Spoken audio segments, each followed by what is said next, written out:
Good afternoon, everyone, and welcome to another episode of Unscripted and Unchained RPG Review. I am DM Bloodworth, and as you see by the graphics,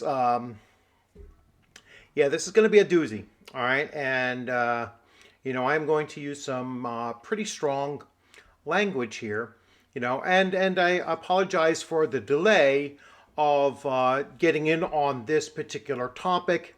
I had some family issues take place over this past week, and so I just couldn't get around to it. So without further ado, how WotC sabotaged the making of original D&D 1970 to 1977. So this is a new $100 hardcover book coming out, available on Amazon, and I'm sure on D&D's own their own website, their own hub.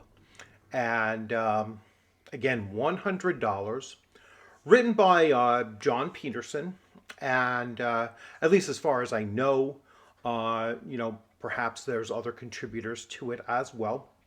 And I make the argument that Wizards of the Coast sabotaged the sales of the making of original D&D 1970 to 1977 out of their hate for the original creators. And I honestly do believe that it is a level of hate that they have towards those original creators because they just can't seem to get through an interview whenever Gary Gygax or Dave Arneson or just old D&D TSR era is mentioned without having to take a jab at how Wizards of the Coast is so much more evolved, and those guys in the past are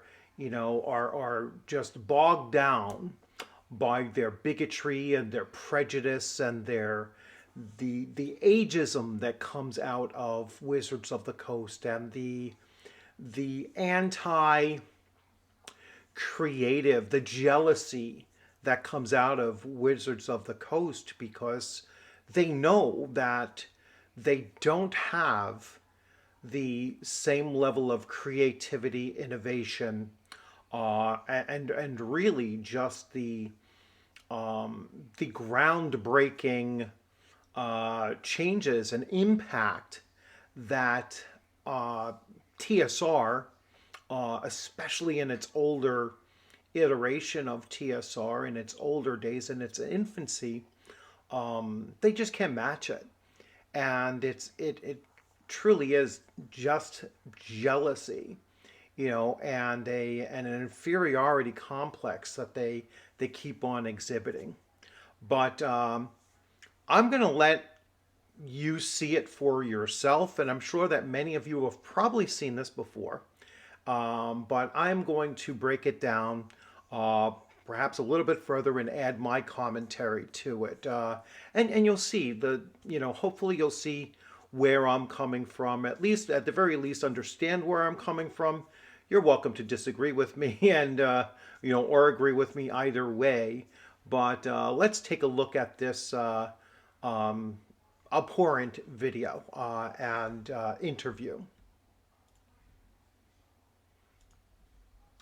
So this is Jason Tondro being interviewed by Todd Kendrick, and I just fast forwarded it to the point when he is just about to go into the attack mode.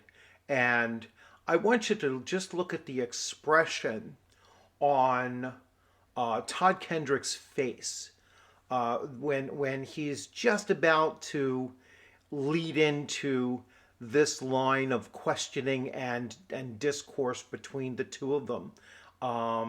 It is smug, and it's disingenuous, and it is just truly mean-spirited. So here we go.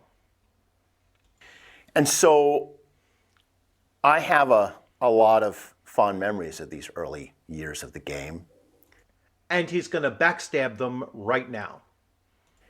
And it felt like I was the right person to be making this, you know. And it's important that this is a historical document. So there are things, it was a different time. So we've had an inclusivity review of all these materials. So you could see the smile on his face. Like, he is so excited to attack this. I mean, just literally, and so excited to then make the proclamation that, oh, well, we're so much better than they were back then. Multiple. So let's take a step back here. Let's clarify. There are materials in original Dungeons & Dragons that would never pass our inclusivity reviews today. Again, so just attack, attack, attack.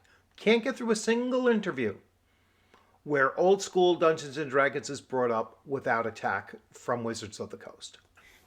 And a lot of it is, some of it you can understand. Like, okay, these are a bunch of war gamers, and they're using armies from history. And so when they create a warrior class for Dungeons & Dragons, they call it the fighting man, right? Because that's what they were used to, and they were all men. They were all white dudes from Lake Geneva and the Twin Cities.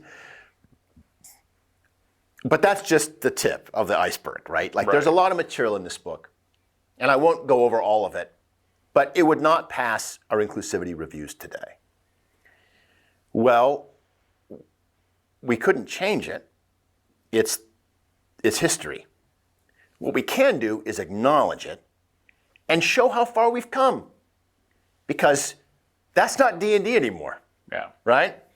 D&D gets more diverse and has a larger audience every day. The more diverse the game becomes, the more people of different genders and ethnic backgrounds and faiths see themselves in the game. Then they go make their own versions of the game, and more players start to see themselves represented in the game. You're playing a fantasy role-playing game. You're playing a character that is not yourself. I mean, how do you see yourself as a half-orc or a dwarf or an elf or anything but a human? This is the fallacy that they have created here in saying that the game's purpose is for you to see yourself. That is not what a heroic fantasy tabletop role-playing game has ever been about. All right, and that is the lack of understanding that these individuals have at Wizards of the Coast, that they truly do not understand the game that they unfortunately have the stewardship of. The more diverse the creators get, the more diverse the players become. And that's the way it should be. So this book is very interesting because... Why? Why is that the way it should be? Why has it not been a problem for 45 years, and then all of a sudden that is now an issue? The no mention that nowhere in any edition of Dungeons and Dragons, all the way up to today, has ever explicitly said anyone was excluded. Not once. Anyone excluded. Not once did it say it was explicitly for any one group of individuals, any demographic. Because I think it really highlights how far the audience has come and how the game has changed over the 50 years, like we were talking about earlier. Yeah. How it's played, who plays it, and how it's created. That's, in many ways, the way that it's created is the part that changed the least. Because a huge driver in early D&D was fan creations. And that's still true today. Still true today. And I find it very interesting and very exciting to see how the game has grown, how the audience has grown, how we as creators, as designers, have learned from the past, both what to do and what not to do. I think this book has a lot to teach us. But it's also just fun to see. Yeah. There is a kind of grognard collector's desire for Yeah, these materials. right. But also, I honestly believe, and you can blame my years in the classroom for this, but I honestly believe that people just want to know more about this thing that they love. Most of our players have never played any edition of D&D other than 5th. Yeah. This is the only version of D&D they've ever known. Where did it come from? Where did this cool game come from? How was it made? What's the story? I got your story right here. And again, I can switch back. So again, supposedly marketing this towards grognards, that grognards are going to want to pick this up. You sabotage that. All right. There's no reason why any grognard is going to want to pick this up. Any old school role player is going to want to pick this up. All right. And, the other thing that you really shoot yourself in the foot with, to be honest, is the price point. I mean, the price point absolutely puts it out of the range of most of the player base that's out there. Whether they be, old, middle, or young, they're not going to jump in on this, all right, because of that price point. So I'm going to share a few things here on the screen that, I wanted to, make the case for that and to give you some alternatives that you can also see as opposed to picking this up. All right, so before I switch over, I am going to go to the, let me make sure I have it up here. So, actually, I just got rid of it, unfortunately. So, I'm going to talk to you about the price point of this here, and you can see it on a, on a pre-purchase on Amazon, and it's for practically $100. It's like $99 and change. So you can definitely see that. I want to show you some options, and in at least one case, written by exactly the same author.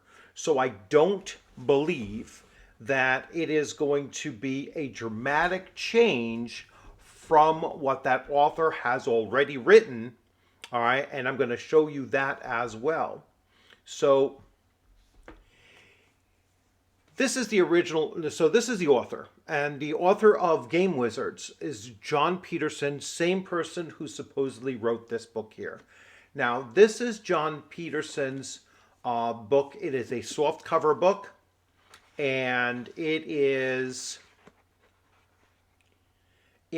roughly 300 pages.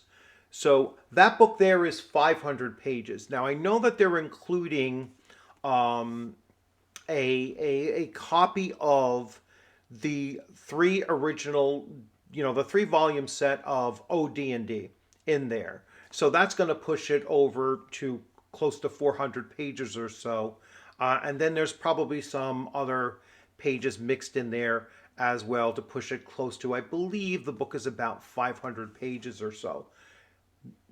$100 for a 500-page book. All right.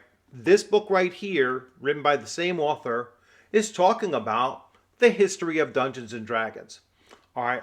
Talking about also at the same time talking about the epic battle for Dungeons and Dragons. So the battle between Gary Gygax and Dave Arneson, all right, at the same time with this here. So Next thing I want to bring up to you, which I don't have an image up there, is if you have not watched this, and if you do not have this, The Secrets of Blackmore was such an eye-opening experience for me to see that not just the relationship between and the first coming together of Gary Gygax and Dave Arneson, and I should reverse that really. Dave Arneson, you know, was brought together to Gary Gygax through their mutual friend Mike Carr. But it also spoke about the foundation that was before Dungeons and Dragons was written. So it talks about the late 60s moving forward. It's mentioning David Wesley and McGarry and just so many other people involved during the time of the late 1960s, early 1970s, leading up to the creation of Dungeons and Dragons in 1974. So I highly, highly recommend that you get this. This is going to set you back $30. All right. So when I get to the things, you're going to see that this book here is about $13 or $15 for the soft cover. When I combine up everything, except for the white box, when I combine up everything, you're going to see that you can get everything that I'm about to mention for under $100. And it is going to give you a far more varied and complete history of Dungeons and Dragons than this one book produced by Wizards of the Coast is going to give to you. So Secrets of Blackmore, a must-have. All right, so I highly recommend that you look this up, you get a copy of it, you watch it. I've watched it about 4 times. So really, really important to get that. This led me to look and get some other books along the way. It led me to get Strategos. And I've actually read Strategos, and it is a very, very difficult read. But when you look at this, and then you watch that video, and you kind of go back and forth and cross-reference it, you start to see those connections. Like I said, this is a very tough read. This is a military manual. All right, so this is American Games of War based upon military principles. This is written by Charles A.L. Totten, First Lieutenant, the 4th United States Artillery. All right, and then and this particular has both volumes in it as well. And I could not find this on Amazon again, so it might be out of print or whatnot. But you know, it is a very, very interesting read. And it's difficult to see how did they take this and bring this to wargaming, and you really need to look at how it connects to chainmail, which was the precursor to Dungeons and Dragons as well. So really important to, if you want to get really into the deep history of the making of Dungeons and Dragons. This is going that extra, 100 yards to get that. Dave Arneson's True Genius by Robert J. Kuntz. Again, this gets you into the theory of tabletop role-playing games, and it is very Dave Arneson centric, obviously, pointing out how he really did change the way that people were playing war games at the time. And without that spark of innovation, Dungeons and Dragons would have never happened. And without Gary Gygax's his intestinal fortitude, and his drive to market this thing, to package it, write it up, and market it. It would have never happened either. Without those two coming together, we would never have Dungeons and Dragons. All right. Next book I'm going to bring up is Of Dice and Men. All right. And this is by David M. Ewalt. And so, again, another book that just talks about the history of the creation of Dungeons and Dragons. All right. And just how it all came together. And then finally, from Michael Whitwer, Empire of Imagination. So let me show you how you can get all of these to come together for roughly $100, less than $100. So here is Game Wizards, and you have your choice. You can get it for $18 on Kindle. If you have audio, you can get 1 credit per month, or if you sign up for the first time, you can get 3 of these books in 1 month for the same price. So for $15 for a combination. Paperback, just $13.99. All right. Next one is Of Dice and Men. All right. Paperback is $13.99. All right. So we're up to $28 so far. All right, between the two, plus the $30 for the DVD. Right. So we're at $58. Empire of Imagination, you can get paperback for $15. All right, so now we're somewhere in the 70s, right? 70, 78, somewhere in there. This one you can get for paperback in for $18, right? So if we say we're on 78, so about $98 now. So now we're up to the $100 mark, or roughly the $100 mark. All right, but again, you're getting all of these different resources, different approaches. And then finally, if you were going to give Wizards of the Coast any money, you can get the PDF for $10. All right, you can get the same PDF that they're talking about putting into this hardcover book for $10. And these aren't even required. I mean, basically, you can get Game Wizards and for $13.99 and OD&D Original for $9.99, and you have basically that $100 book.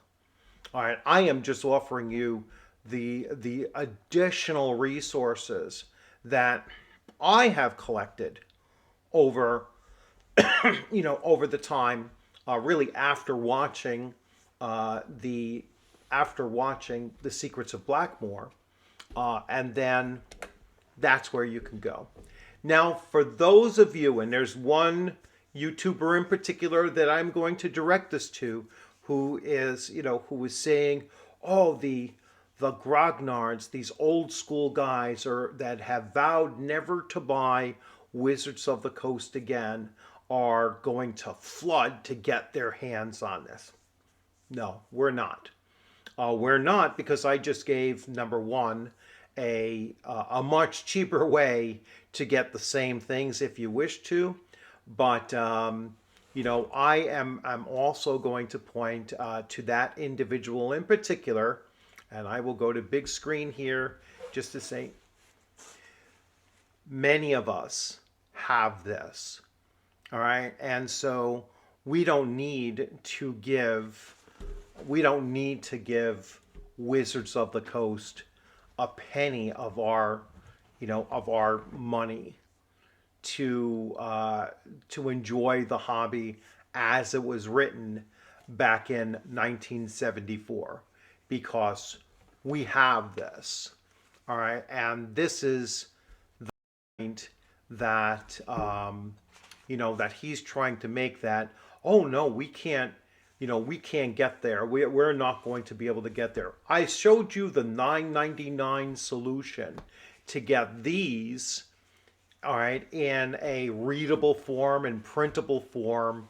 You can get the same author's book talking about the history of Dungeons and Dragons for $13.99.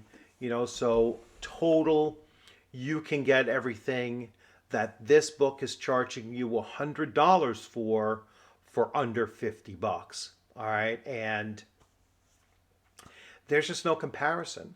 There's just no comparison.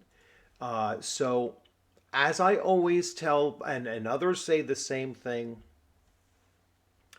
do not give your money to companies that hate you. And it is a legitimate thing. How often have we heard from Wizards of the Coast? There's nothing before 2014 that is canon in Dungeons and Dragons. Kyle Brink, people who look like me, supposedly a middle-aged white guy, can't get out of the hobby fast enough.